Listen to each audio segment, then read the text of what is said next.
സെയിൻ വേൾഡിൻ്റെ പുതിയൊരു വീഡിയോയിലേക്ക് പ്രിയമുള്ളവർക്ക് എല്ലാവർക്കും സ്വാഗതം. മഴ മാറി നിന്ന ഒരു പകലായിരുന്നു ഇന്ന്. വെയിൽ നാളങ്ങൾ തലോടുന്ന കുഞ്ഞു പൂക്കളിൽ ഭംഗിയുള്ള പൂമ്പാറ്റകൾ വന്നിരുന്ന് തേൻ കുടിക്കുന്നത് കാണാൻ നല്ല രസമുണ്ട് കേട്ടോ. വെയിലുള്ള ദിവസങ്ങളിൽ മാത്രമാണ് റോസാപ്പൂവിൻ്റെ ഭംഗി കാണാൻ കഴിയുക. ശക്തിയുള്ള കാറ്റിൽ റോസാപ്പൂവിൻ്റെ ഇതളുകളൊക്കെ താഴെ വീഴുമ്പോൾ ഭയങ്കര സങ്കടം ഉണ്ടാവാറുണ്ട്. ഇന്നെന്തായാലും ആ പൂവിൻ്റെ ഒരു ഭംഗി കാണാനായി. മഴക്കാലത്ത് പൂക്കൾ വിരിഞ്ഞു നിൽക്കുന്നത് അപൂർവം കാഴ്ച തന്നെയാണ്. പുലരിയുടെ മൊഞ്ച് ആസ്വദിച്ച് കഴിഞ്ഞാൽ പിന്നെ ഒരു കാലിച്ചായ നിർബന്ധമാണല്ലോ. ഇതെനിക്ക് മാത്രമല്ല, നിങ്ങൾക്കൊക്കെ ഉള്ളൊരു ശീലമാവും. ഇന്ന് നമുക്ക് മൈസൂർ പാക്കാണ് കേട്ടോ കാലിച്ചായക്ക് കടിക്കാനായിട്ടുള്ളത്. മൈസൂർ പാക്കും ഞാനും വല്ലാത്തൊരു ബന്ധമാണ്. എനിക്ക് ഏറ്റവും ഇഷ്ടമുള്ളൊരു ബേക്കറിയാണ് മൈസൂർ പാക്ക്. അതും ഈ ഒരു കളറിലുള്ള മൈസൂർ പാക്കാണ് എനിക്ക് ഏറ്റവും കൂടുതൽ ഇഷ്ടം. അതുകൊണ്ട് തന്നെ ഈ ഒരു സാധനം കയ്യിൽ കിട്ടിയാൽ അത് കഴിയുന്ന വരെ നമ്മൾ അതിൻ്റെ പുറകെ തന്നെ ഉണ്ടാവും. രാവിലത്തെ ഈ ഒരു കാലിച്ചായയുടെ ഒരു സന്തോഷം അത് വേറെ തന്നെയാണ്. അങ്ങനെ അത് കഴിഞ്ഞ് നമ്മുടെ കുട്ടൂനെ ഒന്ന് കയ്യിലെടുത്ത് പുറത്തേക്ക് ഇറങ്ങി. രാവിലെ നമ്മുടെ കൂടെ ഗാർഡനൊക്കെ ചുറ്റി കാണുകയാണ് അവൻ്റെ ഏറ്റവും വലിയ സന്തോഷം. ഓരോ ദിവസം ചെല്ലും തോറും കുട്ടു നമ്മളായിട്ട് കൂടുതൽ അടുത്തുകൊണ്ടിരിക്കുകയാണ്. ഇപ്പോൾ ആൾ നമ്മുടെ കൂടെ വണ്ടിയിൽ പുറത്ത് പോരാനൊക്കെ തുടങ്ങി. കഴിഞ്ഞ പ്രാവശ്യം നമ്മൾ കോഴിക്കോട് പോയ സമയത്ത് കുട്ടു നമ്മുടെ കൂടെ തന്നെ വണ്ടിയിൽ യാത്ര ചെയ്തിട്ടുണ്ടായിരുന്നു. ആദ്യം ആൾക്കൊരു പേടിയൊക്കെ ഉണ്ടായി. പിന്നെ ആൾ നല്ല സൈലൻ്റായിട്ട് നമ്മുടെ കൂടെ തന്നെ സീറ്റിനടിയിൽ അങ്ങനെ കിടന്നും നമ്മളെ മടിയിലൊക്കെ ഇരുന്നും നല്ല അടിപൊളിയായിട്ട് ആൾ യാത്ര ചെയ്തു. ഇവിടെ രണ്ടാൾ രാവിലെ തന്നെ സൈക്കിളും പുറത്തെടുത്ത് നല്ല കളിയിലാണ്. കുട്ടികളുടെയും കുട്ടുവിൻ്റെയൊക്കെ ഇടയിൽ നിന്ന് പോന്ന് നമ്മൾ രാവിലെ ഇന്ന് പൂരിയും ചിക്കൻ കറി ഉണ്ടാക്കുന്ന തിരക്കിലായി.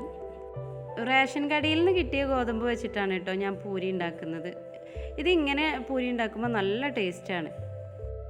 ചപ്പാത്തി മക്കൾക്ക് അത്ര അങ്ങ് ഇഷ്ടമല്ല.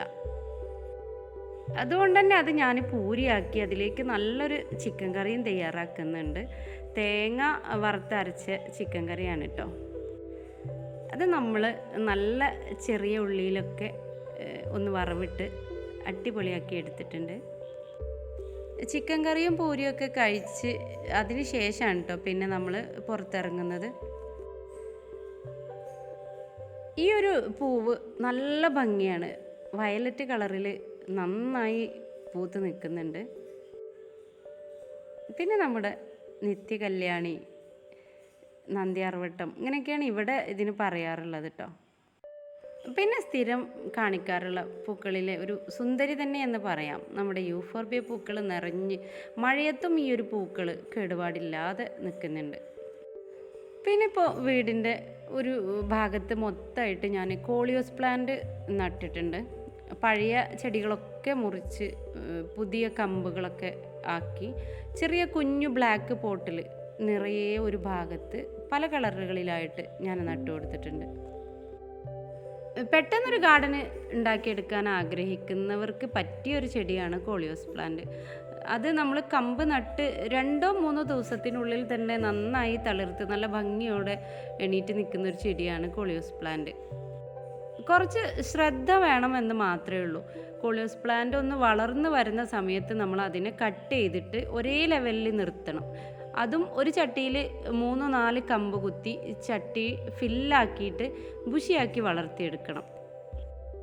കമ്പോസ്റ്റും മണ്ണും മാത്രം ചേർത്ത് കൊടുത്താൽ തന്നെ നല്ല അടിപൊളിയായിട്ട് കോളിയോസ് പ്ലാന്റ് വളരും. ഇനി അതുമല്ല, സാധാരണ മണ്ണിൽ നട്ടാലും നല്ല രീതിയിൽ വളരുന്ന ഒരു ചെടിയാണ് കോളിയോസ്. നല്ല വെയിൽ കിട്ടുന്ന ഭാഗത്ത് വേണം കേട്ടോ നമ്മൾ കോളിയോസ് പ്ലാന്റിനെ സെറ്റ് ചെയ്യാൻ. അതിനു മുമ്പ് നമ്മൾ നട്ട് കൊടുത്ത് 2 ദിവസം തണലിൽ വെച്ച് നന്നായി പിടിപ്പിച്ച ശേഷം നമ്മൾ വെയിലിൽ വെച്ച് കൊടുക്കുക. നല്ല രീതിയിൽ വെയിൽ ഉണ്ടെങ്കിൽ മാത്രമാണ് കോളിയോസ് പ്ലാന്റിൻ്റെ ഭംഗി വർദ്ധിക്കുകയുള്ളൂ. അല്ലെങ്കിൽ ഈ ഒരു കളറിനൊക്കെ അതൊരു വ്യത്യാസമായിട്ട് വരും.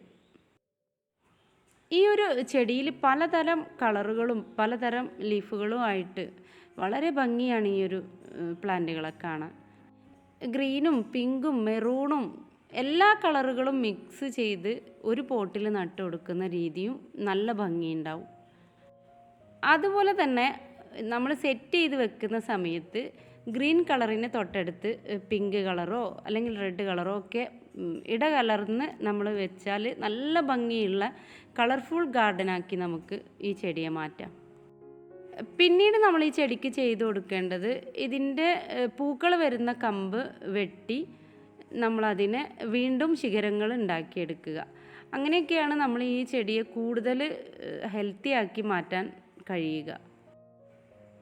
ഡാർക്ക് കളറുകളും ലൈറ്റ് കളറുകളും അതിൽ ഡോട്ടുകളില്ലാത്തതും വരകളില്ലാത്തതും വരകളുള്ളതും ഒക്കെ ആയിട്ട്, അതുപോലെ ഈ ഒരു ഇല കണ്ടില്ലേ, നല്ല ഞൊറിഞ്ഞ് കിടക്കുന്ന, ഇങ്ങനെയുള്ള ഒരുപാട് വെറൈറ്റികൾ ഈ ചെടിയിൽ അവൈലബിൾ ആണ് കേട്ടോ. കോളിയോസിനെ പോലെ തന്നെയാണ് നമ്മുടെ വാക്സ് ബിഗോണിയ. കൂടുതൽ വെള്ളം തട്ടാതെ നല്ലൊരു ഭാഗത്ത് സെറ്റ് ചെയ്ത് കൊടുത്താൽ നന്നായി പൂക്കൾ തരികയും നല്ല ഹെൽത്തിയായ പ്ലാന്റായി വളരുകയും ചെയ്യും. എന്നാൽ വെള്ളം ഓവറായാൽ പെട്ടെന്ന് തന്നെ ചീഞ്ഞു പോകുന്ന ഒരു ചെടിയും കൂടെയാണ് കേട്ടോ ഇത്. ഇതിൻ്റെയും പല കളറുകളിൽ പല പൂക്കളിലായിട്ട് പലതരം ചെടികൾ ഇന്ന് വിപണിയിലൊക്കെ ലഭ്യമാണ്. കോളിയോസ് പ്ലാന്റിനെ നമ്മളെപ്പോഴും പ്ലാസ്റ്റിക് ചട്ടികളിൽ നട്ടു കൊടുക്കുന്നതാണ് ഏറ്റവും ബെറ്റർ. കാരണം ഇതിന് ആയുസ് കുറവായതുകൊണ്ട് തന്നെ ഒരു 2 മാസത്തിൽ കൂടുതൽ നമ്മൾ ആ പ്ലാന്റിനെ നിർത്താൻ പറ്റില്ല.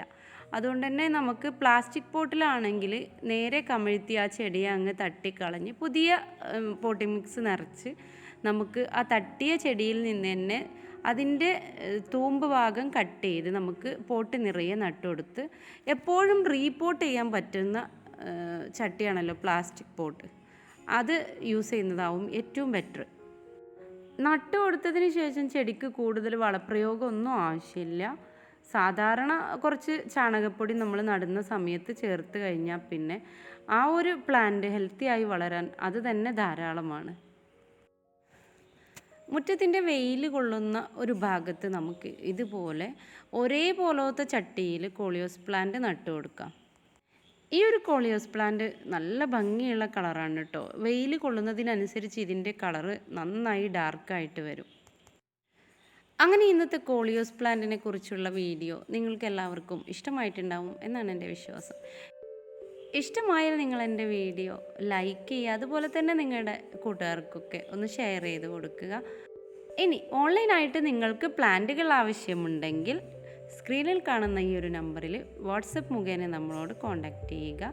നമ്മൾ DTDC കൊറിയർ സർവീസ് വഴിയാണ് പ്ലാന്റ് അയക്കുന്നത്.